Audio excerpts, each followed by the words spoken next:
He has been watching you, not in the casual, passing way that people sometimes notice each other and move on without the encounter leaving a mark, not in the way of a fleeting impression that fades before the day is over. In the specific, sustained, almost involuntary way of someone who encountered something they were not prepared for and has not been able to fully return to where they were before the encounter happened. He saw you, and something in him shifted permanently. Stay with me, Virgo, because what I received for you today arrived with a warmth and a richness and a very specific kind of joy that I want to make sure reaches you in its entirety. This reading is not heavy. It is not asking you to brace or prepare or process something difficult. It is asking you to open your hands and receive something genuinely, beautifully good. So settle in and let this land. I want to tell you something before we go any deeper into the energy of what is happening around you right now. I almost did not know where to begin with this one. Not because the message was unclear or complicated or difficult to translate into language, but because it arrived with such an unusual completeness, such a vivid and specific quality of detail, that I found myself wanting to pause and honor it before delivering it. Because what is moving toward you in this season, what has already begun to move and is now very close to arriving in a form you can actually hold and feel and experience in your daily life, deserves to be received with the full presence it is being offered with. A man has his eyes on you. And the word I keep coming back to when I try to describe the quality of his attention is not interested or attracted or even captivated. The word is arrested, as in stop, as in mid-motion, mid-thought, mid-whatever he was doing before you entered his awareness. Something in him came to a complete and involuntary halt. And in that halt, something else began. Something that he has been carrying since, with a combination of wonder and helplessness that is genuinely unfamiliar to him. Because this is a man who is accustomed to being in command of his interior world, who is accustomed to moving through life with a level of intention and control that reflects the discipline and the success and the specific quality of self-possession that his life has required of him. He is not someone who loses his footing easily. He is not someone who finds himself disoriented by his own feelings without warning. And yet here he is, disoriented, helpless, unable to get you out of his mind.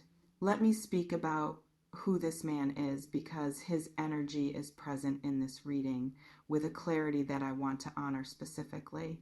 There is a substance to him, not just material substance, though that is present and it is real and it is significant, but a deeper kind of substance, the kind that comes from having lived with intention, from having made difficult decisions and followed through on them, from having built something, whether a business, a reputation, a life, a body of work, through the sustained application of real discipline and real vision over real time.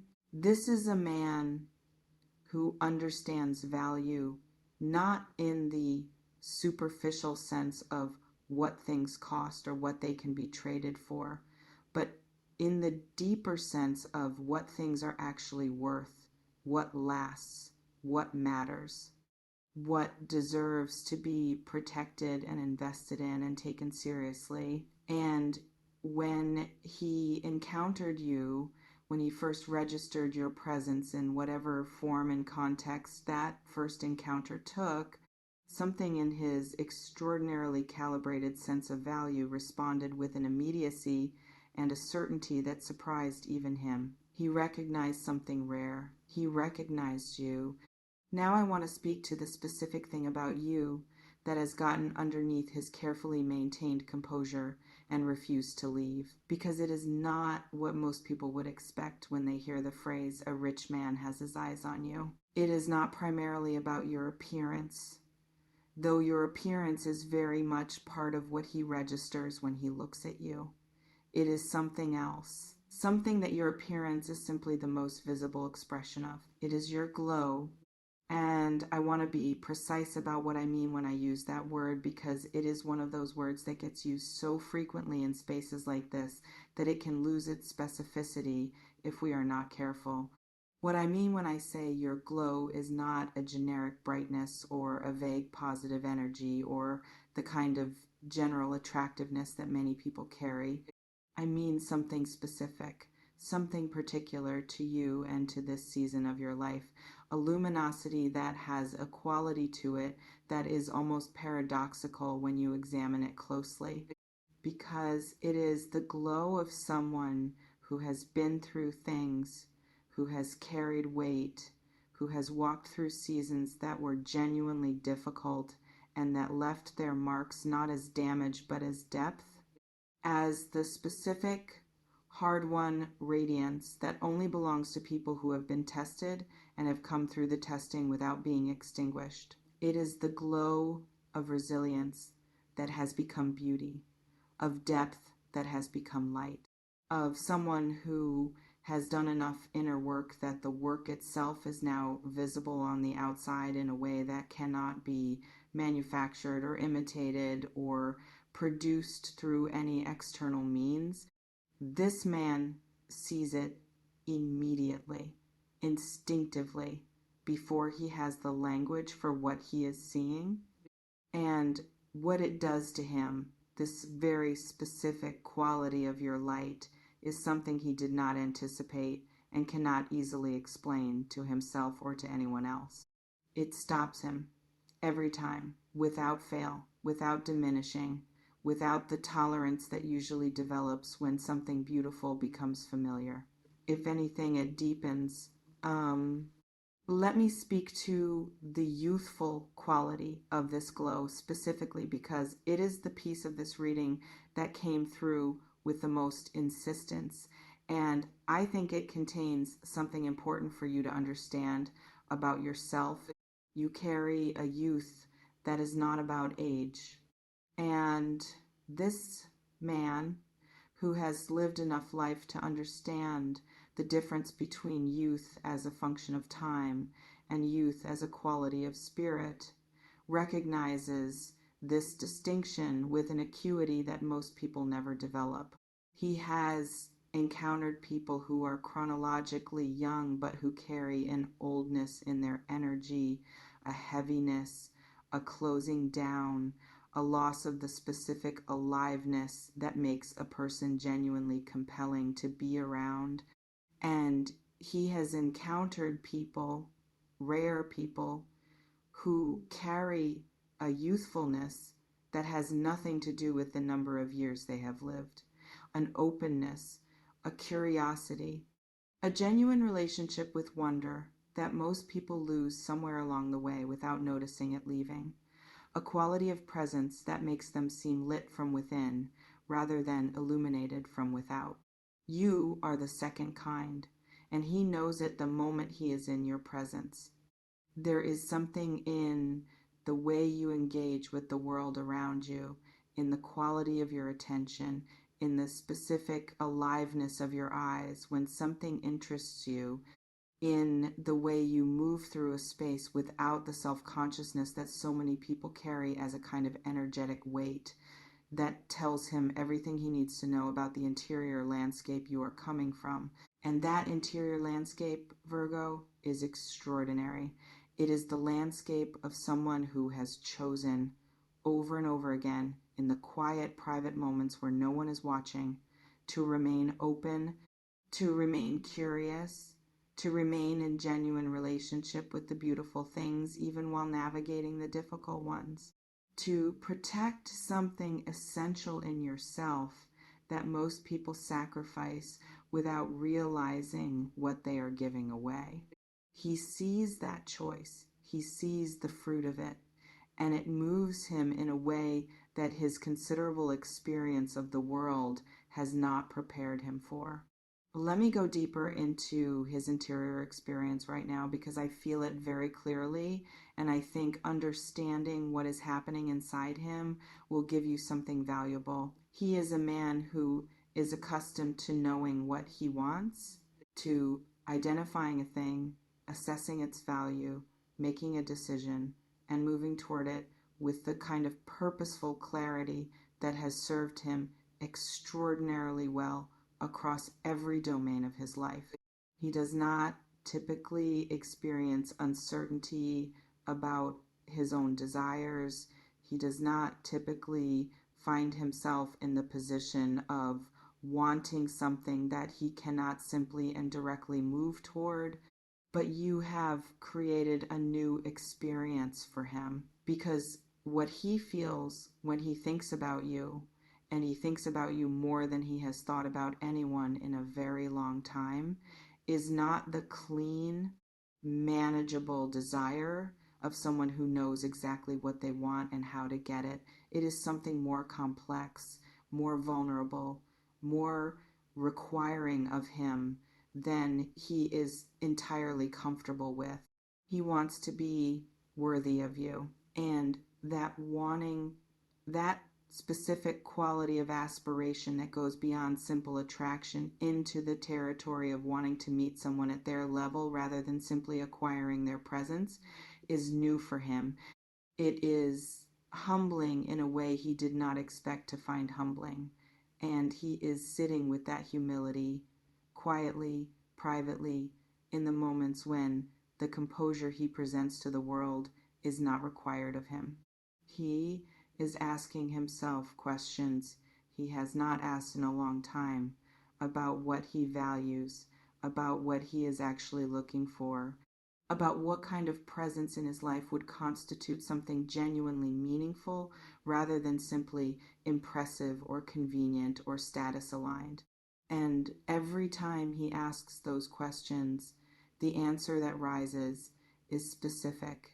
It has a quality, a texture, a particular combination of depth and lightness, and that extraordinary, impossible to manufacture glow.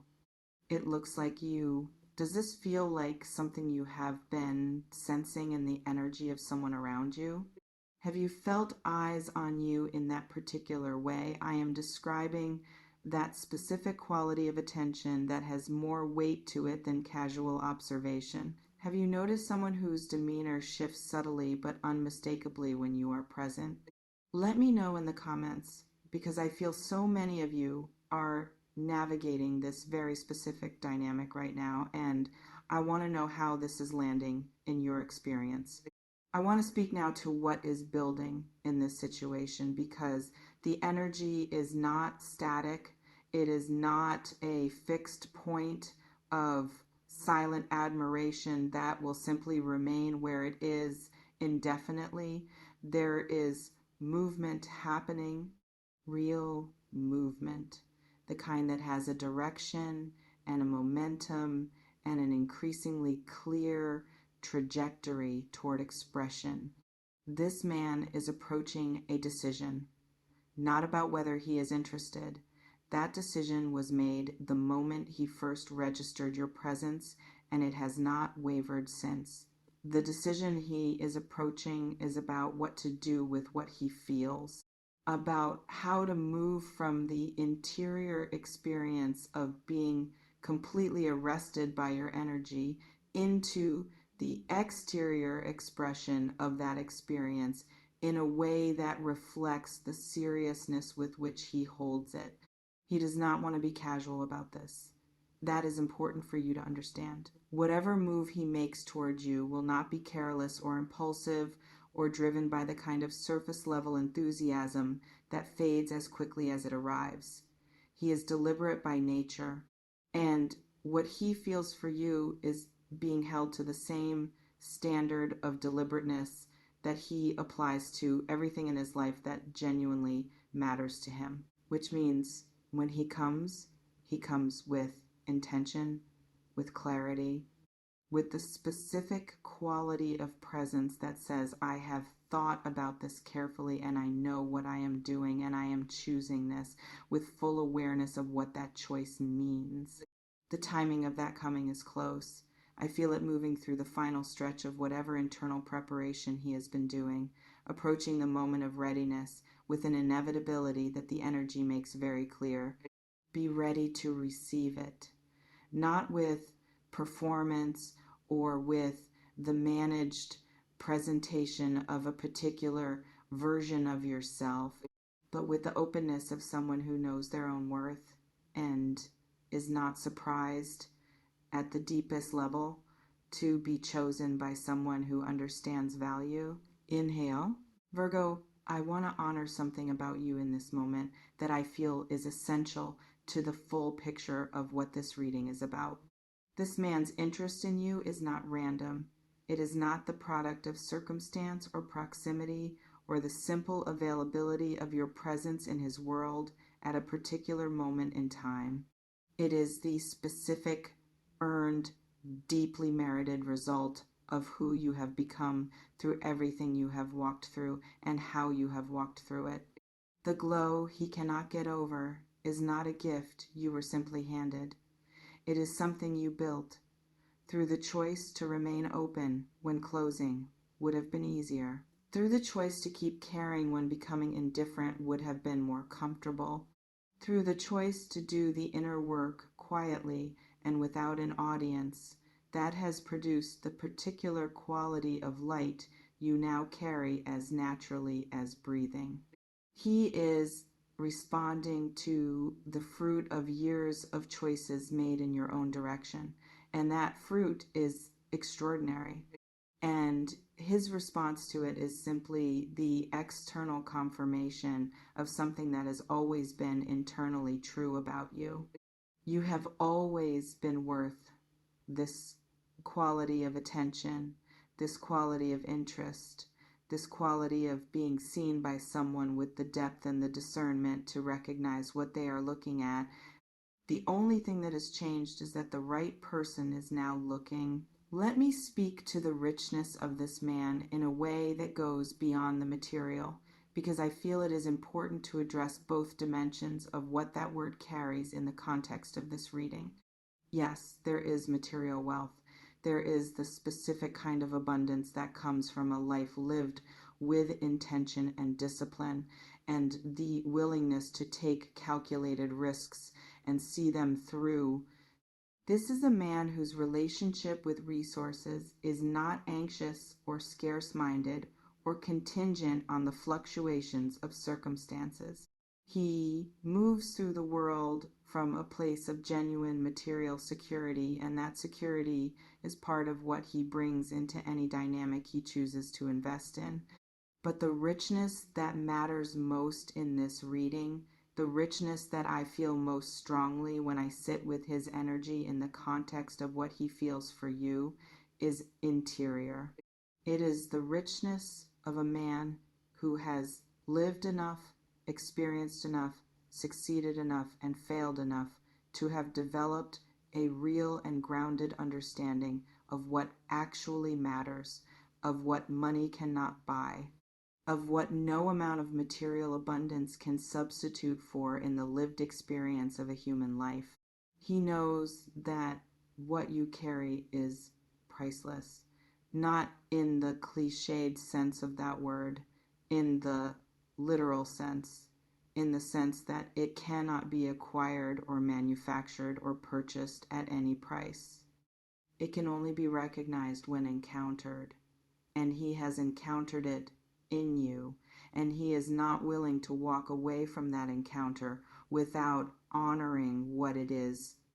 As I move toward the close of this reading, I want to speak to something that I feel living quietly in your energy beneath everything else that is present. Something that might be the most important thing I say in this entire reading. You are allowed to receive this. I know that sounds simple. I know it sounds like something that should not need to be said. But I feel in your energy the specific hesitation of someone who has learned through experiences that were genuinely costly to be careful about what they allow themselves to want, to manage their expectations before they are disappointed by reality, to hold the possibility of something good at arm's length until it has proven itself beyond any reasonable doubt. And I understand that hesitation. I understand the intelligence of it. I understand that it was born in moments that deserved a more careful response than the full, unguarded openness you might have offered before those moments happened. But I want to say something to the part of you that is hesitating. This is different. Not because I am asking you to take it on faith or to abandon your discernment or to open yourself to something before it has earned that opening, but because the energy of what this man carries towards you does not have the signatures of the things that required your protection before. It does not have the casualness or the self-centeredness or the fundamental inability to see you clearly that has cost you in the past. This has different signatures, and your own extraordinary discernment, if you let it operate without the interference of old protective patterns, will confirm that. Trust what you feel when you are in his energy, not what you fear, what you actually feel. And carry this with you as you move forward into whatever unfolds between you and this man in the days and weeks ahead. You are someone whose light stops people, whose glow cannot be overlooked by anyone who is genuinely paying attention, whose specific, particular, earned, and extraordinary youthfulness of spirit is one of the rarest things any person can carry through a life as long and as complex as yours has been. You did not dim, you did not close, you did not let the hard seasons take the essential aliveness out of you. And a man with eyes clear enough to see what that means and wise enough to understand what it is worth and humble enough to feel the specific quality of wanting that it produces in someone who truly recognizes rare things, has found you, and he is not getting over it, nor should he.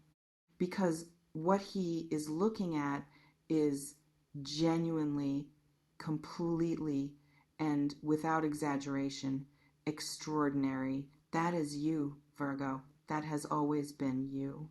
If this reading brought something warm and alive into your day today, please share it with a Virgo who needs to feel this energy right now, and leave me a comment below. Tell me how this landed. Tell me if you recognize someone in the energy I was describing. Tell me what it feels like to hear your own light spoken about this way. I read every single word you share with me, every comment, every story.